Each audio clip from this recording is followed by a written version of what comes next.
Do you understand what I'm saying? Can you see this star map here? Yeah, that's the one on that face. Can you see that one there? Yeah. Can you see this? Can you see it there? Can you see the W there? Yeah. Can you see it there? Yeah. Cassiopeia. Why would she have this star system on her face?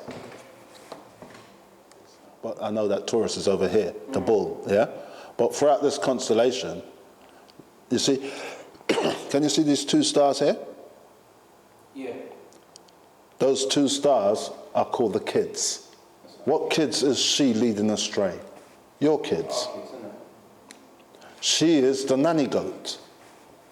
I know who Cassiopeia is. I know who Perseus is. Capella, Latin, little female goat. Why does she keep dressing up like him? And what's this? You might say this is just the mic stand. Can you see how she points her finger? And she wears the clothes of Anubis. And at the staff, so it looks like a mic. That's right. You'll see Ptah stand up with it like that. Yeah? You'll see even when they get their Oscars award, it's the same thing. Yeah? So she knows what she's doing. Yeah? And there he is. The section of the Egyptian Book of the Dead written on papyrus shows the weighing of the heart in the duat using the feather of Ma'at as the measure of balance. So you see the girl that was wearing the letter, she was showing you that as a female. She's the law. You understand what I'm saying? Here is Anubis, the dog, who is weighing the hearts of those in duat. Because I said to you before, it is written that when you die, it's Anubis who tells you that you're dead. Sirius. They say Sirius dogs our star, but I say we dog Sirius. We follow the Sirius star. Our sun is the binary sister. The sister for Sirius is our sun. Okay. Do you understand what I'm saying? That's why they call Sirius also Isis, because you can see her name in there, right? The star of Isis. So Isis and our sun are binary sun. We dog the dog star. We follow it. Okay. Do you understand what I'm saying? So the dog is a man's best friend because we dog the Sirius star. Dog again becomes God. So the jackal of the dog, we don't worship the dog as Egyptians, because some people say, what kind of dogs they're worshipping? And these are concepts that your ancestors left, principles for you to understand. So when people see that, look at him, he's worshipping a dog. No, he's not worshipping the dog. He's showing you a certain principle, isn't it? Because dog is a man's best friend. If you're blind, who do you get to guide you? The dog. So when you go into the underworld, which is the duat, who guides you? The dog.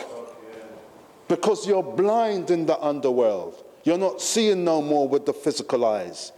And if your spiritual eyes ain't open, then you can't see. You're going to need a dog to guide you. This is what the Kafir text and the pyramid text were talking about. So no, we're not worshipping the dog. We see the dog as a certain principle. Yeah? It guides you through the underworld where you can't see. Those are the concepts. So the text says, he presides over the pure land.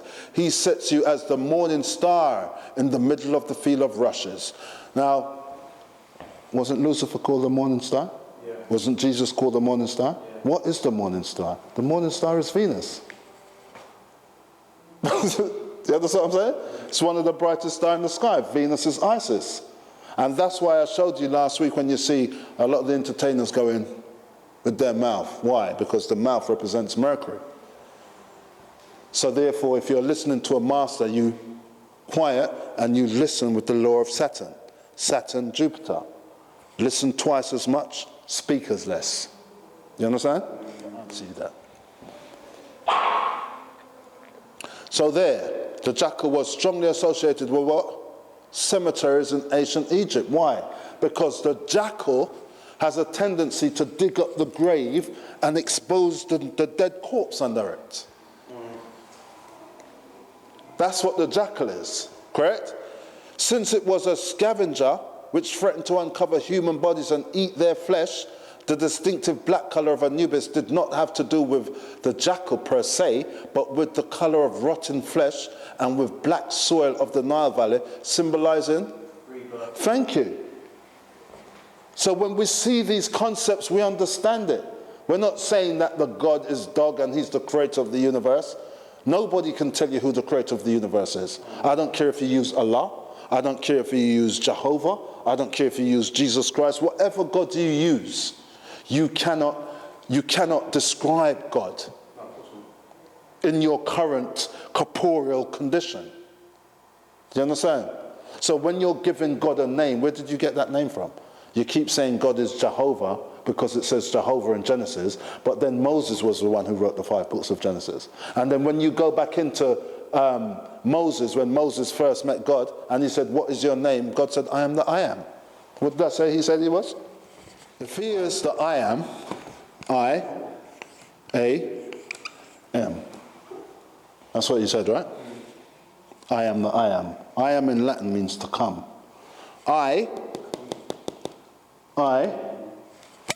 vibration, splits matter.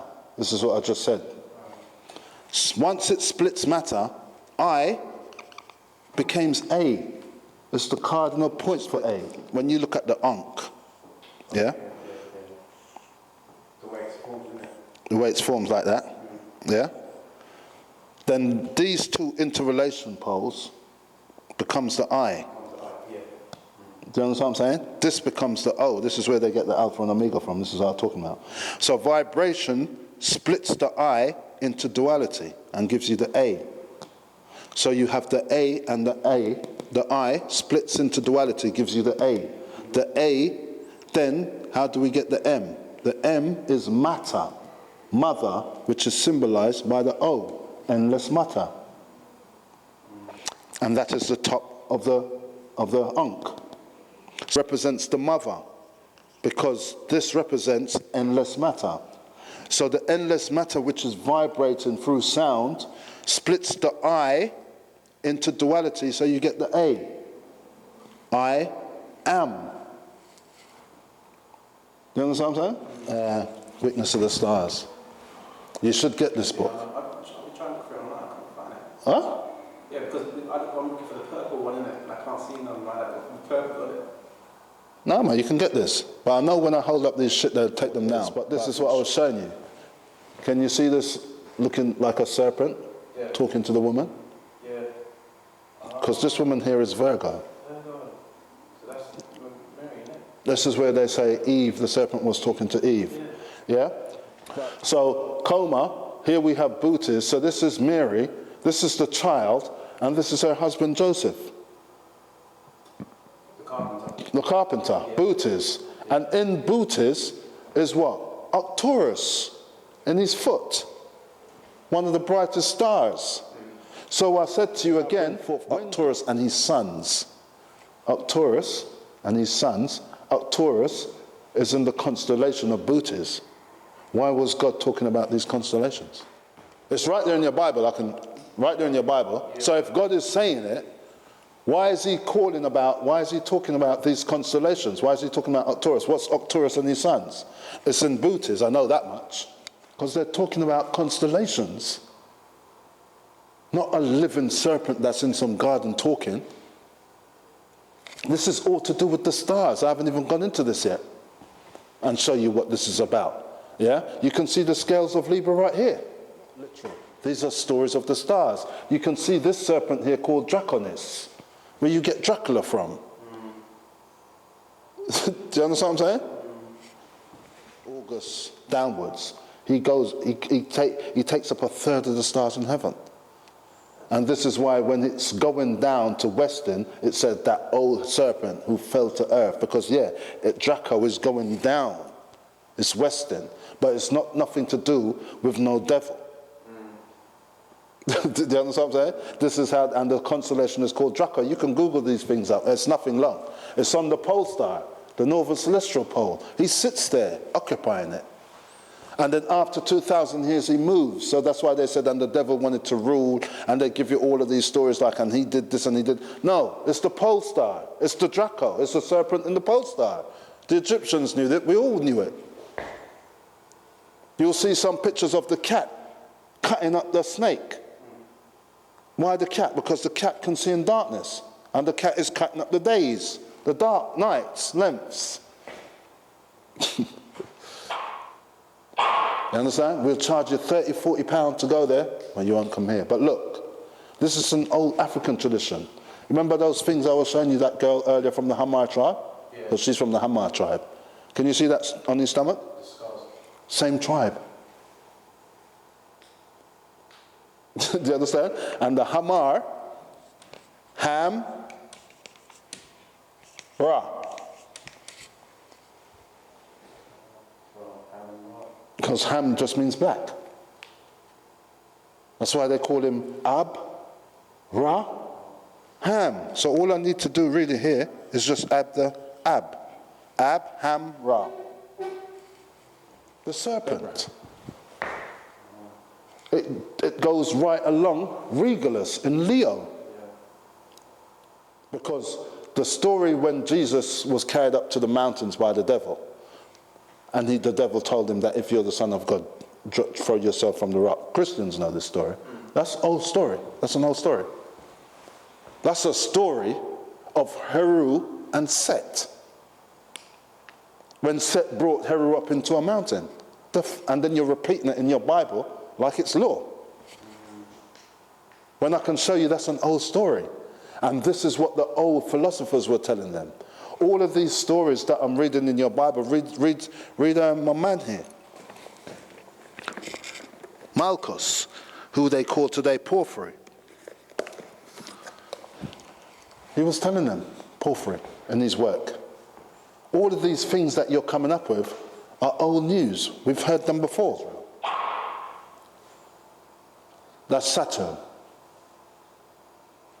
Ancient picture of Saturn. See him with the scythe?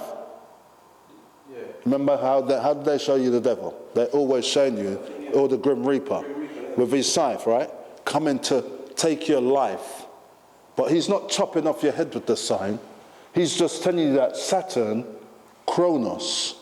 Chronos is when you're speaking to someone, like Christians, per se, you always talk to them about time, because Chronos is chronology.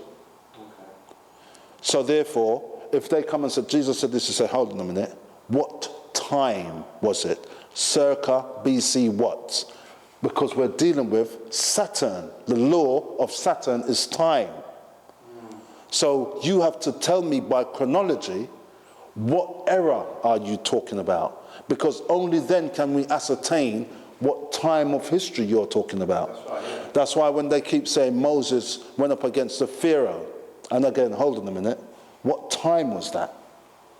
And they go, that was 15 BC, and you don't hear them come out with no time. But I'm saying, okay, well, if that's the time, that was around the time of Akhenaten. That's why they don't name the pharaohs in the Bible. Because once you give them a name, we can go by chronology and go bang, bang, bang. You're talking about Akhenaten. What did you say about him?